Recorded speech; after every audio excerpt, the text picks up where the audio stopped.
Today on the Daily Dose, the Huey's role in the Vietnam helicopter war. For most American combat personnel who served in Vietnam, the classic image of the helicopter war was the Huey Bell UH-1D. The Huey was ready to back troops up, insert or extract them from hot zones, or rush the wounded to field hospitals.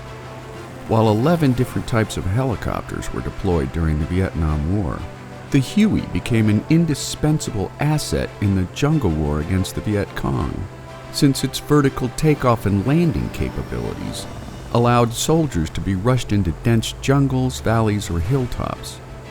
Their ability to swiftly insert or extract troops from jungle battlefields became standard practice for war in Southeast Asia, while the Huey's ability to evacuate the wounded and swiftly convey them to medical facilities proved to be the difference between life and death for tens of thousands of casualties. First introduced in 1959, the Huey was built by Bell Helicopter to meet a 1952 U.S. Army requirement for a medical evacuation and utility helicopter for an increasingly likely conflict in Southeast Asia. The Huey was the first turbine-powered helicopter built for the U.S. military, with more than 16,000 produced since 1960, while over 7,000 were deployed during the Vietnam War.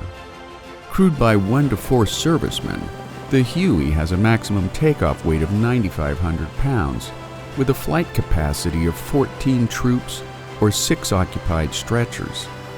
Packed with a maximum airspeed of 135 miles an hour, the Huey offers a range of 315 miles at a cruising speed of 125 miles an hour, with a service ceiling of 19,390 feet, dependent on factors such as weight and air temperature. The Huey also touts a dizzying rate of climb of 1,755 feet per minute.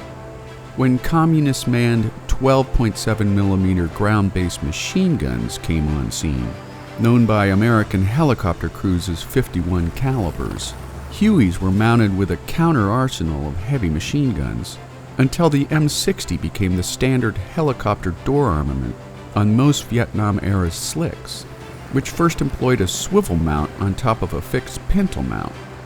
As the war progressed, door gunners employed bungee cords to suspend and retain their M60s, which allowed for increased firing angles as well as easier and faster accessibility. A total of 1,925 Hueys were lost in combat, while an additional 1,380 were lost in operational accidents, making the Bell UH-1D Huey one of the most critical assets over the jungles of Southeast Asia. And there you have it, the Huey's vital role in the Vietnam War. Today on the Daily Dose. Loose change for getting down. It's Friday.